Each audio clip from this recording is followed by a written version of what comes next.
Hoy día vamos a conversar con Francisco, fundador de Soy Focus, una plataforma de inversión bastante novedosa que la está rompiendo en Chile últimamente y que queremos que todos ustedes conozcan. Y sobre todo porque vamos a hablar un poco de la historia que está detrás. Vamos a hablar del viaje que ellos tuvieron para llegar a donde están hoy. Los invitamos a eso y mucho más.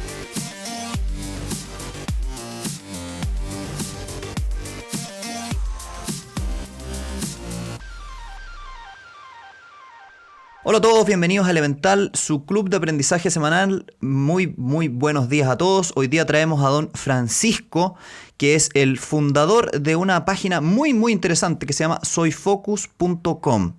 Y le queremos dar entonces la gran bienvenida. Francisco Errandonea, bienvenido. ¿Cómo estás? Hola Santiago, ¿qué tal? Contento, ansioso de una conversación entretenida. Buenísimo.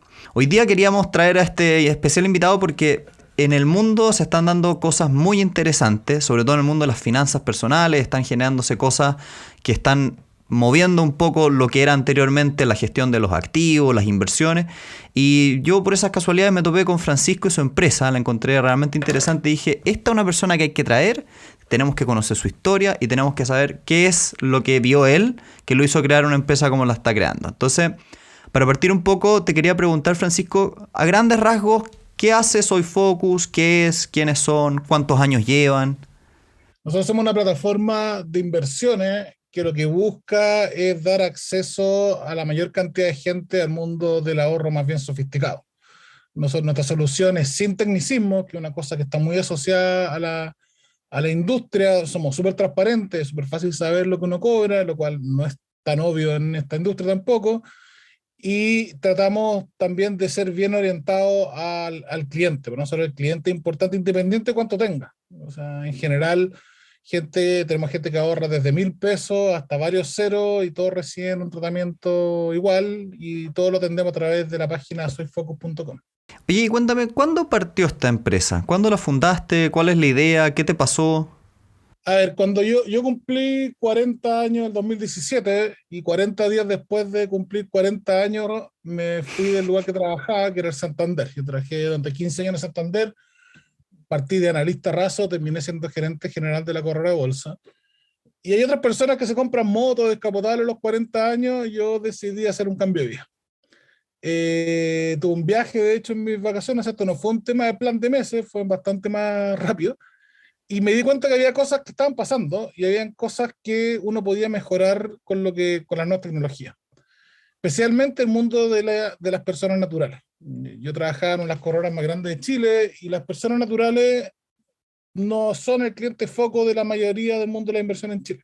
Y pasan cosas súper absurdas. O sea, yo me acuerdo de un cliente que tenía más de 6 ceros ahorrados Ujú. y nos pedía perdón por pedir una reunión conmigo. Pucha, lo que pasa es que tengo poca plata. Oye, padre, tú tenés plata más que pueblo entero en Chile. Entonces, y ese tema había que buscar cómo arreglarlo. Y claro, yo me fui a hacer un plan, sin una idea, estuve como 6 meses dando vueltas y en una de esas múltiples reuniones y cafés que uno tenía, me junté con Rafa, que yo lo conocía en la universidad, y empezamos un poco a armar el mono de cómo ayudar a las personas. Partimos súper distintos, partimos viendo temas de criptomonedas, mercado inmobiliario, una cosa absolutamente nada que ver. Y después de Pero, un par de pero, meses, pero con miras a hacer una plataforma digital de criptomonedas, ¿o cómo era eso? no, lo que queríamos era dar acceso. O sea, la obsesión nuestra es que este gap entre el servicio de los ricos y el servicio de los pobres en finanzas tiene poco sentido con un modelo digital. Ese es como el core que estuvimos dándole vuelta. Y una de las cosas que empezamos a ver era de que especialmente los family office, instituciones más grandes, invertían mucho en inmobiliario, pero para una persona chica era difícil. Y le dimos vuelta con criptoactivos, tirar la cuestión por temas legales, de propiedad, titularización y qué sé yo. No soy abogado, soy ingeniero, entonces ya, chao. Y después fuimos al tema de las inversiones personales, y ahí se nos unió Eugenio también en esta conversación. Y empezamos a trabajar sobre cómo nosotros podemos arreglar este problema de que la gente no se sienta que te están haciendo un favor cuando invierte menos de muchos millones. Ya. Y ahí lo que hicimos, empezamos a ver lo que pasaba afuera. Uno de mis socios viajó a Nueva York, se juntó con uno de los fundadores de los RoboAdvisors más grandes del mundo y empezamos a ver cómo podíamos hacer ese proceso en Chile. ¿Y este proceso de qué año estamos hablando? 2017 me contabais. Entre el 17 y el 18. En el 18 yo creo, a ver, los cafés pasaron a ser más formales, yo creo que el año 2018. Ya, y en todo ese proceso tú todavía estabas buscando qué hacer, estabas como encontrándote a ti mismo, digamos. O sea, a mí lo que me pasó es que el mundo estaba andando rápido. Había dos temas que me parecían súper interesantes: el mundo de los criptoactivos y el mundo de la inteligencia artificial. Y durante esos 6 meses estuve estudiando. Yo tengo un background de ingeniero, pero no sabía tan bien programar. Estuve aprendiendo a programar bien 6 meses. Me estuve como preparando, pero sin una idea preconcebida de lo que quería hacer, sino ir viendo y principalmente teniendo conversaciones con personas a ver si algo salía. Esa conversación con Rafa terminó en lo que hoy día, pero otra conversación puede haber terminado en otra cosa. Pero yo quería ver esas dos tecnologías y quería solucionar el problema de las personas invirtiendo y esta separación entre la plata que uno tiene y el servicio que uno recibe. Y una persona que no sabe qué es un robo-advisor, ¿qué es un robo-advisor en palabras sencillas? Lo que es un robo-advisor es una solución en la cual uno trata de darle la mejor alternativa de inversión a cada persona de acuerdo a para qué está ahorrando. Hay muchas metodologías de robo-advisor, pero en general casi todos te hacen una serie de preguntas y el robot te califica de acuerdo a dos variables. ¿Qué tan averso al riesgo es uno? Ujú. Hay gente que en realidad no puede aguantar el riesgo, hay gente que le encanta el riesgo. Y la otra, que es más importante, es cuánto tiempo tengo yo para ahorrar. Ya. Evidentemente, una persona que es jubilada tiene mucho, o es joven, tiene mucho tiempo. Una persona que quiere cambiar el auto en un par de años también, pero una persona que quiere enfrentar un gasto en el corto plazo no tiene tanto. Y eso lo toma el robot y te dice: ya, invierte en esto. Y ahí te hace el asset allocation. Ya se la sabe. Perfecto. Y estamos en 2017, estáis todos con estas como reuniones, conversando con estos potenciales socios. ¿Y cuándo fue cuando tú dijiste, ya, sabéis que vamos en serio? ¿Cuál fue como el primer paso formal cuando ya dijiste, vamos a ponernos los pantalones largos y vamos a hacer esto? ¿Pasó algo? ¿Una reunión? ¿Un café? Sí, un café, de hecho me acuerdo del local en Colón, en la calle Colón, que empezamos a darnos cuenta que este tema de los criptoactivos no era el negocio que queríamos. Y fue una reunión después de juntarnos con una gente de tecnología, y yo había pensado la idea de los robo-advisors y dijimos: ya, démosle esto. Y eso fue como en mayo del 18, y yo creo que en junio, julio ya partimos full time los tres. Fuimos a una casa, de hecho fuimos a una casa abandonada, una casa que está a punto de moler, la casa hoy día no existe, ¿Ya? y nos pusimos a trabajar. Nos pusimos a trabajar, tuvimos problemas de ratones, tuvimos todo tipo de problemas. ¿Y programaban ustedes? ¿Estaban ustedes programándolo? No, es que hay varias etapas de esto. Una de las etapas es el robot, que ese sí lo programé yo, pero ese es el problema más chico. O sea, cuando uno ve de afuera, uno cree que este problema es un problema, el problema de tecnología es básicamente programar, pero hay una serie de otros problemas. O sea, hay problemas legales. Nosotros entramos en un mundo profundamente regulado, Sí. que es el mundo de la administración de la plata, que tiene toda la razón del mundo desregulado. Había todo un desafío legal, cuál era el esquema, y una serie de vehículos. Con cada abogado que uno se juntaba existía un vehículo distinto y uno espera que te den la solución, y en realidad lo que pasa es que te dan la alternativa. Entonces había que buscar, había que ver cómo se financiaba. Nosotros veníamos de empresas grandes, no veníamos del mundo de los startups. Tuvimos que empezar a ir a reuniones de los startups, empezar a entender ese mundo. Y las primeras contrataciones que hicimos vinieron con el mundo más de la tecnología, de tener un sistema detrás. O sea, fuera del robot, hay todo un sistema que se encarga de cuidar que la plata de cada persona esté como bien registrada y una serie de cosas. Y eso fueron como las primeras contrataciones. Y las segundas contrataciones tienen que ver con contabilidad y operaciones. Y por ahí partimos. Ya. Y en ese camino, tú decís, tú estabas ahí financiando esto con ahorros propios. Sí, Sí. con la menor cantidad de ahorros propios posible, pero sí, efectivamente era... Ya, o sea, igual estabas ahí poniendo sobre la mesa tu corazón y tu billetera, digamos. Claro, pero ahí juega algo que a mí a ver, yo hice algo que mucha gente hace. Yo me juntaba con amigos y teníamos como, busquemos emprendimiento. Entonces nos juntábamos los martes a las 6 de la tarde todas las semanas, por inventarte. ¿Ya? Entonces yo no sabía que en algún momento iba a hacer este paso. Entonces yo estaba preparado para el paso. Ya.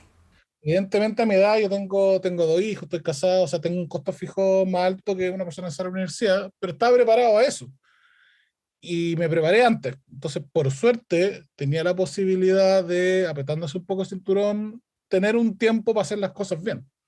Ya. Pero es una construcción de años, no fue tan rápida como la decisión de cambiar. Y desde ese mayo ahí en 2018, cuando empezaron a hacer el proceso de creación de esto, ¿cuánto tiempo te demoraste en llegar a tener tu primer cliente? Nosotros partimos operaciones el 18 de octubre del año 2019. Ya, ahí tengo una historia notable entonces, el 18 de octubre del 2019. Para todas aquellas personas que son de otros países, les voy a dar un poquito de contexto. En Chile, el día que acaba de decir nuestro querido Francisco, fue un día súper importante porque partió una especie como de, lo voy a decir en términos sencillos, como una especie de revolución social, si se quisiera, usan muchas palabras acá en Chile, pero en palabras sencillas hubo una especie de levantamiento social con protestas, movimientos y una serie de cosas que se perpetuó por lo menos unos 6 meses, 7 meses. Salieron militares a las calles, hubo toques de queda, se quemaron lugares públicos. Acá en Chile hablamos del metro, que es lo que en otros países llaman estos buses o trenes subterráneos. Entonces, lo que te está contando Francisco es que en el minuto donde el país como que explotó, él lanzó su empresa. Entonces, cuéntanos cómo te afectó el 18 de octubre.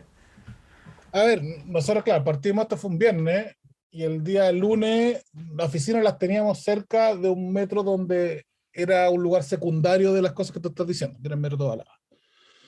Y teníamos gente rompiendo el semáforo a una cuadra. Teníamos personas que vivían por ejemplo, teníamos una persona que trabajaba que vivía en Puente Alto, que pasó de demorarse media hora, una hora a su casa, a 3 horas y media, 4 horas. Lo bueno es que tuvimos harta suerte porque todo estaba pensado, por ejemplo, a trabajar en la nube. Entonces pudimos trabajar o irnos antes, trabajar desde la casa, que después resultó ser mucho más útil meses después. Entonces, sí, fue terrible desde el punto de vista de, oye, la mala suerte, pero en realidad pudimos trabajar con eso y en realidad nos dimos cuenta también de lo que estamos haciendo tiene un cierto sentido en cosas más allá de el hacer una startup y qué sé yo. O sea, voy a tomar mi ejemplo. Hablábamos antes que yo había ahorrado antes. ¿Qué me dio el ahorro? El ahorro me dio libertad. Si eso es lo que me dio el ahorro. Si yo hubiera sido una persona que hubiera vivido sin ahorrar, no hubiera podido tomar la decisión que tomé. Ahora estaría yo probablemente trabajando en un banco y estaría mucho menos entretenido que está ahora. Entonces, eso es un poco lo que queremos hacer. Entonces, yo no voy a meter el cuento de que nosotros estamos viendo lo que pasó, eso es chida, porque eso nadie lo supo. Pero sí nos sentimos como súper validados de que existía espacio a ver cosas nuevas. Y creo que una de las cosas que pasó fue eso. O sea, hay que ver cosas distintas a las que habíamos hecho antes. Entonces sí, fue emocionalmente difícil de manejar, personalmente muy difícil, especialmente para estas personas que vivían lejos, porque encontraba terrible estar 6 horas arriba de una micro, me parecía inhumano. Eh, pero al final del día nos sentimos como que ya, este minuto démosle más con todo, creo que nos dio más velocidad. O sea, al final del Ya. día nos dio mucho más sentido de urgencia hacer esto rápido. ¿Y la gente o los clientes sintieron miedo de invertir contigo debido al contexto o no fue así? Yo creo que no fue tan así. Yo creo que en el mundo del ahorro, uno de los grandes problemas que uno tiene es que ha habido mucha estafa y el tema del prestigio es súper importante. Y nosotros dentro de un mundo más bien que se le llama como retail, que es más masivo, no teníamos mucho prestigio. ¿Quién diablo es Focus? Que era nuestro nombre en ese momento. Nadie nos conocía. Entonces, es un problema con el cual sabíamos que había que trabajar y creo que lo que pasó en el año 2019, bueno, o empezó pasando el 2019, no cambió mucho en eso y probablemente también ayudó a que la gente mirara más hacia afuera. O sea, creo que no fue negativo para nosotros. Ya. Y tú, por ejemplo, ¿cómo te hacías cargo de las necesidades? O distinto, ¿qué estabas intentando hacer distinto de la persona del banco de inversiones común y corriente, de la empresa ya establecida con 20 años en la industria? Que tú decías, esto es diferenciador, esto hace que mi empresa sea distinta del común. O sea que en la industria hay un tema que a mí me carga, que es que este es un tema como de expertos. Me carga. Yo trabajé experto 15 años y me carga ese tema del experto. Me carga el hacer la sensación que esto es para gente con plata y que sabe mucho. ¿Ya? Y eso era las cosas que queríamos romper fuera de los temas de los costos, de ser fácil. Acá no hay que ser experto para invertir bien, hay que ser disciplinado. O sea, en general, ese es el mundo. Tampoco hay que tener unas planillas llenas de números en rojo, en verde, con colores, con gráficos. Hay gente que le va bien, pero la mayoría de las personas no tenemos el tiempo para hacer eso. Si uno es un médico, si uno es un abogado, no va a estar dedicándole 5 horas en la noche a andar mirando numeritos en una pantalla. Y ese es el paradigma que yo creo que se está rompiendo. O sea, que se puede invertir, que simplemente hay que saber un par de preguntas, que no hay que andar mirando todos los días el mercado va para arriba, para abajo. Y es un poco el paradigma que nosotros queremos aprender o sea, a ayudar a romper. Y creo que sí lo hemos ido logrando en el tiempo. ¿Y cómo una persona desarrolla disciplina en esto? Es súper difícil. O sea, ni yo la tengo.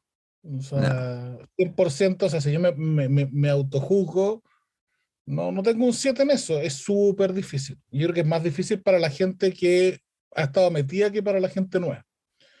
Acá, mira, hay un ejemplo súper claro. Hace un par de meses, creo que en septiembre, había una empresa china que se llama Evergrande. Y Evergrande era una inmobiliaria, la segunda inmobiliaria más grande, el segundo país más grande. Y uno empieza a ver los titulares y era que el mundo se va a acabar en 6 meses. Los chinos van a explotar. Ya. Es imposible no ponerse nervioso con eso. Es imposible. Aunque uno sepa, todos nos ponemos nerviosos. Ujú. ¿Qué pasó hoy día? Nadie se acuerda de los chinos. Nadie se acuerda de Evergrande, no pasó nada. Si yo hubiera actuado de acuerdo a lo que leía en los diarios, lo que mi cabeza me dice, lo hubiera tomado malas decisiones, porque entre ese minuto y hoy día las bolsas anduvieron muy bien. Eso es ser disciplinado. Es decir, ya, yo sé que puede quedar la grande. O sea, sé que existe la posibilidad de que quede la grande. No estoy seguro. Ya, sigo. Yo lo que hago es que automatizo mis cosas. Yo tengo unas transferencias mensuales y mando la misma transferencia independiente si el mercado sube, si el mercado baja, porque yo que me dedico a esto no tengo la capacidad de predecir el futuro. Perfecto. Y por ejemplo ahí, una cosa que es muy interesante es que normalmente en este mundo, como efectivamente nadie puede predecir el futuro, se suele extrapolar el pasado. En otras palabras, llegan y dicen, mis fondos rentaron un 40% el año pasado, por lo tanto este es un fondo bueno, este es un fondo malo. Y muchas veces está este temita de la regresión a la media. Entonces, ¿cómo, cómo le sugerirías a una persona que mire o que juzgue si es que una empresa o un fondo en particular es bueno o malo? ¿En qué se tiene que fijar? Yo creo que en promedio todos los fondos son razonables. El problema es cuánto te cobran. O sea, yo creo que el primer cosa que uno tiene que mirar, lo único seguro que yo estoy cuando invierto es cuánto me cobran. Ya. Esa es la primera cosa. La segunda cosa tiene que ver mucho con la seriedad de la empresa. Al final del día estamos manejando plata, esto no es una empresa de sándwiches, por lo tanto, si se equivocan con la plata, el dolor que a uno le genera es mucho más grave. En Chile, por suerte, tenemos un esquema regulatorio que es difícil para el que entra, pero es súper bueno para el cliente. O sea, nosotros el regulador nos pregunta de todo, nos manda hartos mails, los queremos mucho, pero son insistentes y son bien serios, y eso ayuda. Entonces, una empresa regulada también ayuda. Ver las rentabilidades, cuando uno mira, por ejemplo, la historia en Chile y uno mira los fondos accionarios, yendo a lo más técnico, el 98% de los fondos accionarios no le ganan a la bolsa en 10 años. Entonces, el que le gana a uno puede que le pierdan otro. Lo que sí yo creo, y nosotros creemos una cosa que se llama la inversión pasiva, nosotros invertimos como en promedios de mercado. No Ujú. andamos apostando a que hoy día Apple le da mejor que Tesla. No. Y eso creemos que tiende a ser mucho más eficiente para el ahorro que aquellas personas que tratan de predecir el futuro. Nosotros somos muy fundamentalistas en que no tenemos ni la más remota idea de qué es lo que va a pasar mañana. Pero Perfecto. lo que nosotros hacemos es que tus riesgos tienen que estar ponderados de acuerdo a lo que tú inviertes. ¿Y ustedes Eso es la posición. y tú, por ejemplo, en este camino, cuando ibas avanzando, supongo que estabas armando carteras que se conformaban por ETF o fondos indexados y armabas unos portafolios así, ¿no es cierto? Y la pregunta, se me ocurren dos preguntas interesantes. En este camino, gran parte de la gente que hace lo que tú estás haciendo hace o utiliza fondos indexados generalmente internacionales, usan estadounidenses o cosas por el estilo. Entonces, la primera pregunta que tengo es, ¿cómo se, cómo juega eso con el problema del tipo cambio? Para las personas que no entienden lo que estoy preguntando, básicamente la pregunta es la siguiente. Yo tengo pesos chilenos y voy a invertir en la empresa de Francisco. Y Francisco la va a tomar y las va a tirar a un fondo que queda en, no sé, de BlackRock o Vanguard o cualquiera de estos que son empresas norteamericanas que transan en dólares. Entonces, lo que yo gane o pierda puede que le afecte el dólar. Entonces, ¿cómo se hace cargo Soy Focus del tema del dólar? ¿Cómo lo llevan? A ver, nosotros hacemos carteras que tienen una lógica global y por lo tanto tienen el efecto tipo de cambio que Santiago tú estás mencionando, pero nosotros damos vuelta al problema. Por ejemplo, si yo ahorro para un viaje, Ujú. quiero ir a un lugar fuera de mi país. ¿Ese pasaje en qué moneda va a estar? En dólares. Si mi moneda local sube o baja, el pasaje me va a subir en moneda local más o menos, pero va a seguir siendo dólares. Si yo ahorro dólares, lo que tengo son dólares para cumplir esa meta. La mayoría de las metas largas son súper dolarizadas en la mayoría de los países. Los materiales de construcción en general en muchos países son importados, las jubilaciones tienen que ver con costo de vida, que tienen que ver en largo plazo, los autos, los viajes, el refrigerador. En las cosas de largo plazo hay un componente de dólar súper grande. Entonces, independiente de lo que pase con el tipo de cambio de tu país, en la mayoría de los casos, tú vas a mantener como tu poder adquisitivo de comprar refrigerador en el tiempo si tú inviertes en dólares. Por el otro lado, en el corto plazo, las cosas son harto con tu moneda local. Los gastos de corto plazo, no pega tanto el dólar o la transmisión es más lenta. Entonces, eso es lo que nosotros metemos en nuestro proceso. Y además, los tipos de cambio en países como Chile, que el dólar flota, por eso hago la excepción con otros países, cuando hay una crisis afuera, el dólar sube. Por lo tanto, cuando caen los retornos, por ejemplo, lo que dijiste tú en los fondos de BlackRock, sube el peso y por lo tanto el retorno en pesos se mantiene. Pero por eso nosotros miramos al revés el problema. La primera pregunta es ¿para qué quieren la plata? Ya. Que Y, tiende a no, ser la última. y esa es una buena pregunta. ¿Ya sabes más o menos para qué quiere la plata la gente que invierte con tu empresa? ¿Tienes un catastro de eso? Sí, o sea, nosotros lo que hacemos es que cada cliente tiene como una meta. Entonces, no hablamos de fondos con los clientes. Entonces, el cliente tiene metas, tenemos muchas metas de jubilación, por ejemplo. Tenemos muchas metas de educación, tenemos metas de viaje, pero pasan cosas súper interesantes. Uno empieza a ver, por ejemplo, la diferencia de género. Ya, Los qué interesante, a hombres ver. tienden a tener metas mucho más de corto plazo que las mujeres. Ya. Las mujeres tienen metas de educación, jubilación, y eso es súper consistente con la experiencia académica, ¿no? Las mujeres tienen una forma de invertir distinta que los hombres con lógicas de tiempo súper distintas. Pero sí, o sea, lo que no ha pasado es que tenemos muchas metas de largo plazo, mucha gente que invierte especialmente en temas de jubilación, creo que es la más grande que tenemos, pero también temas de cambios de casa y de ese estilo, uno lo puede sacar a partir de los nombres de las metas. Y ahí pregunta, en promedio, ¿qué edad tiene la gente que invierte contigo? Tenemos el promedio que es 36 años, el cliente más chico no tiene un año y el cliente más grande creo que tiene 99. Ya, o sea, Tenemos de todo, pero bien enfocado en ese segmento probablemente sobre 30 y bajo 50. Yo creo que ese es como el- la parte más fuerte. mira qué interesante. O sea, me estás diciendo que el grueso de tus personas quiere jubilación y al mismo tiempo son personas, entre comillas, jóvenes, que les quedan por lo menos 30 años para jubilarse. Sí, o sea, yo creo que eso ha sido un cambio bien fuerte, yo creo que en los últimos años en el mundo. O sea, en el mundo el tema de la jubilación, esto no es solo un tema de Chile, a nosotros nos gusta mirarnos el ombligo y pensar que en Chile tenemos un problema de la jubilación. Les informo que este problema está en todo el mundo. Y al final del día, yo creo que mucha gente se está dando cuenta. Yo creo que hay gente que nunca había simulado su jubilación en una FP que lo hizo el año 2020. Probablemente de aburrido por encerrado en la casa. Y se dio cuenta de lo que salió, po. Sí. Y yo creo que ese es un tema que a nosotros nos tiene bien contentos porque al final del día, a pesar de lo que termina siendo, que hay una discusión que llevamos casi 12 años como país discutiendo qué hacemos con las pensiones, pero la gente se está dando cuenta que tiene un poco que los que pueden ahorrar un poco más para la jubilación. Y eso es muy fuerte yo creo, en jóvenes, incluso en jóvenes de 20 y tantos años también tenemos harta meta de jubilación. Ya.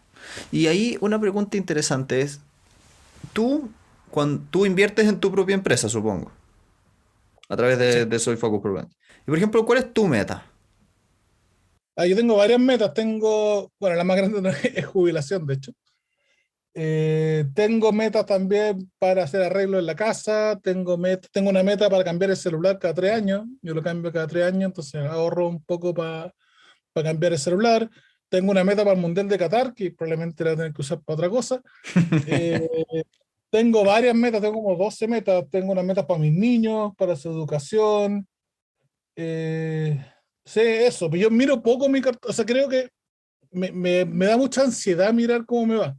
Ya, Entonces, yo miro poco, lo miro como 2 o 3 veces al año porque no quiero saber cómo me va porque si no hago tonteras. Sí, lo que dije antes, o sea, yo sé que tengo que ser disciplinado, pero cuando yo miro la cartola, tu cabeza empieza a jugar contigo. Ya, exacto. le prohíbo que juegue. Oye, y por ejemplo, tú tenés como metas muy distintas, el celular cada 3 años versus la jubilación que en 20 años más.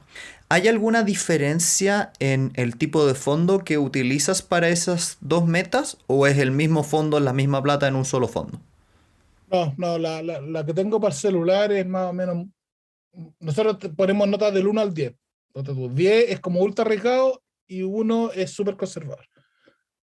Yo creo que la del celular debe ser como 4 o 5, o sea, como ahí como en el medio, y la de jubilación es súper arriesgado. O sea, yo creo que me quedan todavía 20 años de jubilación. Una persona que espera 20 años debiera estar invertido en algo muy arriesgado. Ya. Pero eso viene del algoritmo. O sea, uno responde las preguntas y te va a recomendar, dado el plazo, que el riesgo. Y si tú, por ejemplo, tuvieras al frente un universitario, una persona que tiene poca capacidad de ahorro, estoy pensando en un universitario, un buen ejemplo, un gallo que, no sé, trabaja en un restaurante por las tardes, se hace su par de luquitas, se gasta la mitad de esas luquitas en carrete el fin de semana, como que va a trabajar y sale y se le gasta la plata a continuación, pero le queda un poquito. A esa persona, ¿le conviene invertir en empresas como la tuya? ¿Cómo lo hace? ¿Cuáles son los efectos si empieza temprano? ¿Hay alguna ventaja? A ver, el ahorro, más que meter mucha plata, es partir pronto y ser consistente. Hay varios ejercicios, uno puede buscar en internet, pero una persona que empieza a ahorrar, qué sé yo, a los 20 años, tiene que meter la mitad de la plata que una persona que ahorra a los 50. ¿Y eso por qué? Porque a los 20 mi poquita plata va generando una bola de nieve que se llama el interés compuesto. Entonces yo genero lo mismo que hacen los bancos al otro lado, intereses sobre intereses. Y es mucho mejor empezar a ahorrar muy poquito temprano que decir, no, si cuando yo tenga plata voy a ahorrar, qué sé, 1 millón de pesos al mes. O sea, usted no la vais a hacer porque no tenéis la costumbre. Pero si llegáis a hacerlo, ese 1 millón de pesos te va a salir probablemente menos rentable que el partido chiquitito. Este mundo es muy de partir antes, incluso para cuando hay crisis, cuando uno parte antes, sufrir la crisis, vaya a tener la recuperación, y esa es la gran receta que uno debería tener para poder cumplir las metas. Es partir antes, partir poco. Aprovechando, nosotros tenemos un chat que tenemos harta visita con clientes. Una de las preguntas típicas es cuánto ustedes me recomiendan que yo debería tener acumulado para partir. Oye, Ah, un mira. peso, un peso. Pero eso tiene que ver con lo que hablábamos al principio, con esta lógica de como que hay que ahorrar para ahorrar, como que hay que tener un pie, como que, porque si no, no me van a pescar, voy a hacer como un cacho. O sea, nosotros tenemos un cliente que nos puso 8 pesos y mi nivel de preocupación y estrés es exactamente el mismo que tenemos con una persona que puso varios ceros. Es el mismo, o sea, un numerito, una pantalla, nosotros preocupamos, tenemos la misma diligencia, lo atendemos igual, porque para nosotros no tiene mayor costo tampoco. ¿Sí? Y nuestros mejores clientes, nosotros tenemos un cliente que desde que partimos, no sé cómo nos descubrió como al mes, pone Luca todos los días. Y esa cuestión él es súper buena porque al final del día se está generando el hábito, se olvida de los mercados y le ha ido re bien, le ha ido súper bien.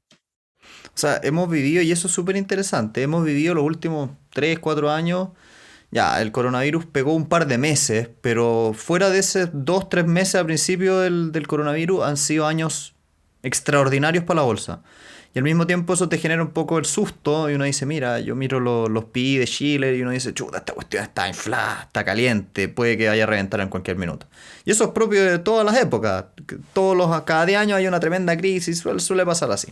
Entonces la pregunta es, ¿cómo recomiendas que una persona maneje la ansiedad de una posible debacle mundial que se viene en el 2022, 2023, 2024? ¿Cómo lo maneja como emocionalmente? O sea, primero, la crisis mundial se viene. El gran problema es cuándo. Sí. Yo estoy seguro y te puedo afirmar de que en mi vida voy a vivir otra crisis mundial. No sé si como la del coronavirus, pero otra crisis mundial. No tengo idea cuándo, y el cuándo es muy fundamental. Es muy diferente que la crisis venga en 10 años que venga en 2 meses. Y las crisis, uno de los problemas que cuesta entender es que las crisis son crisis porque son inesperadas. Es imposible anticipar una crisis porque no lo sería. O sea, la razón de que hay crisis es como, chuta, hoy día me levanté y no tengo que venderle. Si yo supiera que eso va a pasar, yo empiezo a vender de a poquito antes. Entonces, tienen ese gran problema de que son súper inanticipables. Dicho eso, creo que hay que controlar al peor enemigo que tenemos, que es nuestra cabeza. Hay que controlar las emociones. Yo lo hago tratando de mirar lo menos posible como va mejor. Eso es Ya. lo que hago. No puedo evitar mirar las noticias porque es parte de mi trabajo. Pero yo lo que trato de hacer es que no miro la cartera. Y la evito y me da como vergüenza ajena mirarlo. Entonces he llegado a ese punto. Porque he tomado en el pasado decisiones. O sea, yo me acuerdo cuando fue justo en 2019, al 2009 creo. Ahí vendí casi una parte, la parte más abajo, porque mi cabeza me dijo, oye Francisco, tenés que defenderte, porque nosotros estamos hechos de manera defensiva. Se defiéndete. Y dice una tontería. Entonces, yo controlo a mi cabeza, automatizo muchas cosas. O sea, muchos de los aportes que tengo súper automatizado. Me meto en el banco, hago una transferencia y olvídate. Entonces, esa es mi forma. ¿Entendí? Pero cada uno tiene que hacer una forma, pero lo que hay que entender, yo creo que hay que entender que uno no sabe. O sea, yo creo que ese es el reconocimiento que para alguien como mí es súper difícil. Pues yo trabajé 15 años vendiendo que sabía. Ya. Pero sí hay que entender, oye, no sé. Hay que llegar a un punto que el que sé que no sé. ¿Ya? Y ahí aprender a trabajar con evitar esas sensaciones que son súper naturales. Nadie es tonto por querer vender cuando cae una bolsa. Esa es la actitud natural de una persona. Ya. Pero es una mala actitud para invertir. Y si bien ese es un desafío como emocional que tenemos todos y que creo que yo por lo menos la gente que nos escucha habitualmente en este podcast se van a haber dado cuenta que lo conversamos bien seguido, ese es un desafío para el individuo y un desafío para Soy Focus como empresa. ¿Cuál es como el desafío más difícil que han vivido fuera el 18 de octubre y qué desafíos crees que te quedan para adelante? A ver, después tenía varios desafíos. Un desafío fue el regulatorio, el que nos diera la licencia regulatoria no fue un tema sencillo. ¿Cuánto te demoraste? Un año. Nos dijeron que eran 3 meses, nos demoramos 9. Ya.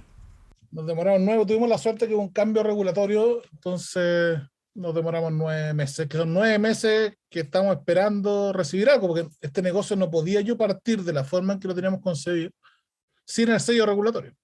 Ya. Ese fue un tema grande y al final del día hay harto nerviosismo. Teníamos gente contratada, gente que dependía de uno. Habíamos hecho un levantamiento de capital, pero el tiempo es tu enemigo. Al final, en todas estas cosas, el tiempo es el gran enemigo que uno tiene. Yo creo que ese fue como el gran momento difícil. Al final seguimos, esperamos, porque no depende de uno. Cuando las cosas no dependen de uno, son súper difíciles de manejar. Sí. Y tenía un marcador en contra. Y ahí tú, bueno, supongo que la CMF, el UAF eran tus grandes, no sé si enemigos, pero eran tus grandes cuellos de botella, ¿o no? O sea, ellos cumplen el rol que tienen que cumplir. Hay que entender también de que manejar plata de terceros no puede ser que cualquiera lo pueda hacer. Hay que tener una serie de estándares. La lata fue de que no había como lo que llaman los abogados la certeza jurídica que había que hacer. ¿Me entendí? Como que no tenéis claro cuáles eran los pasos. Eso es medio frustrante. Pero claro, yo entiendo que se está avanzando en ese tema y tienen los recursos que tienen. Pero lo difícil es, yo me levanto en la mañana, teníamos un par de personas contratadas, le tenía que mirar en la cara y yo miraba que no teníamos novedades de cómo esto iba a avanzar y no iba a aguantar eso tanto. Acá no hay un Excel, hay un ser humano al otro lado. Ya. Entonces ese ser humano tiene ciertas pretensiones, uno tiene que hablar. Entonces, esa cuestión es súper difícil de manejar cuando uno tiene esta incertidumbre regulatoria. Súper difícil. ¿Y qué hiciste para manejarlo? Aguantamos nomás. Sí, no había mucho que hacer y hacer todo lo posible para ayudar al regulador a sacar esto rápido.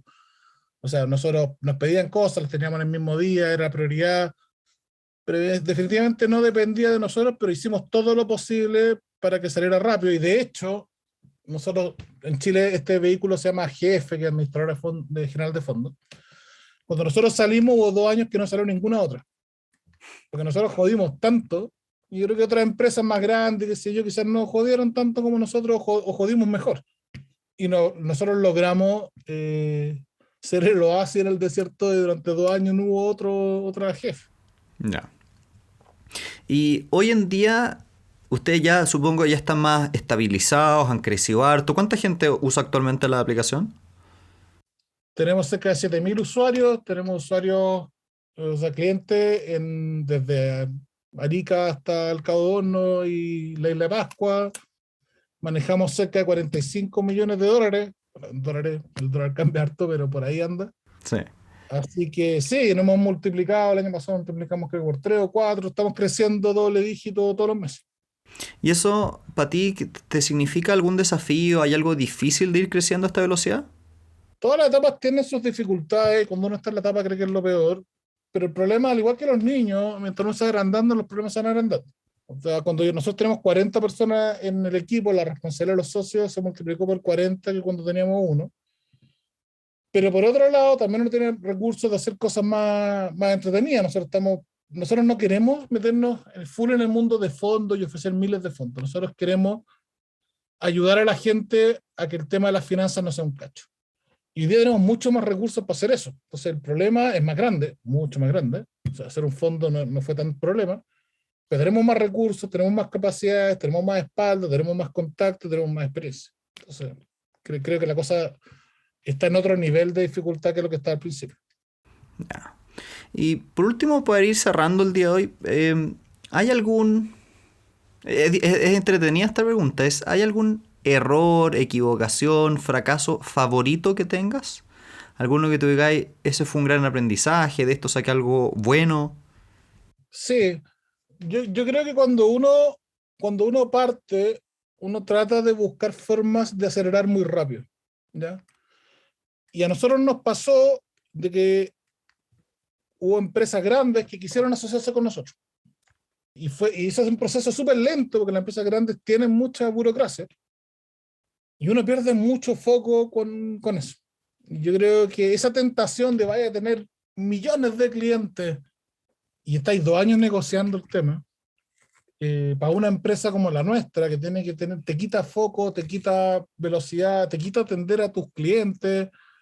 Y yo creo que ese es uno de los errores que yo creo que cometimos, que apostar a algún tipo de alianza y dedicarle mucho tiempo, mucho esfuerzo, mucho PowerPoint, mucho Zoom, y al final del día un poco olvidarse de la cosa más orgánica. Creo que la alianza en general, hay mucha gente que dice que startup dice que no hay que hacer alianza. Yo creo que no, pero hay que ponerle un costo.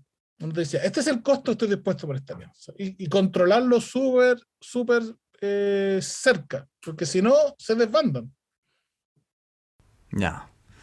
Y por último, para ir cerrando, ¿dónde pueden las personas que no conocen tu empresa encontrarla? ¿Cuáles son sus redes? ¿Cuáles son las formas de llegar a ustedes? A nosotros, nuestra principal red de llegada es la página web, que se llama soyfocus.com.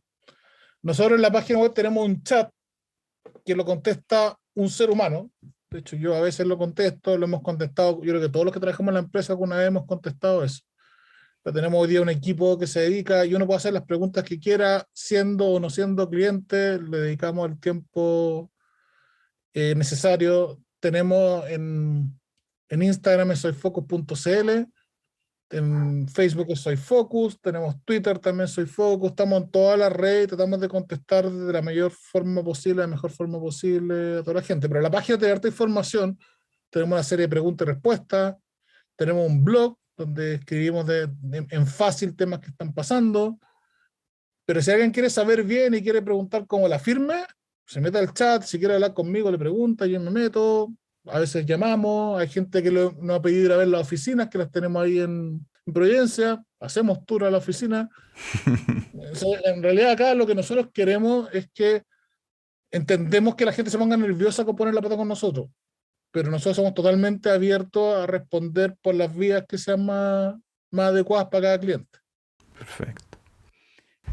Bueno, y con eso vamos dándole muchísimas gracias a Francisco por habernos acompañado el día de hoy. Los invitamos a revisar la página web soyfocus.com y además a revisar todos nuestros canales de comunicación, elementalpodcast.cl. Ahí van a poder encontrar nuestras redes sociales, nuestra forma de conocernos y hablarnos por YouTube, por Spotify, por Instagram, por Twitter, por todos los medios habidos y por haber.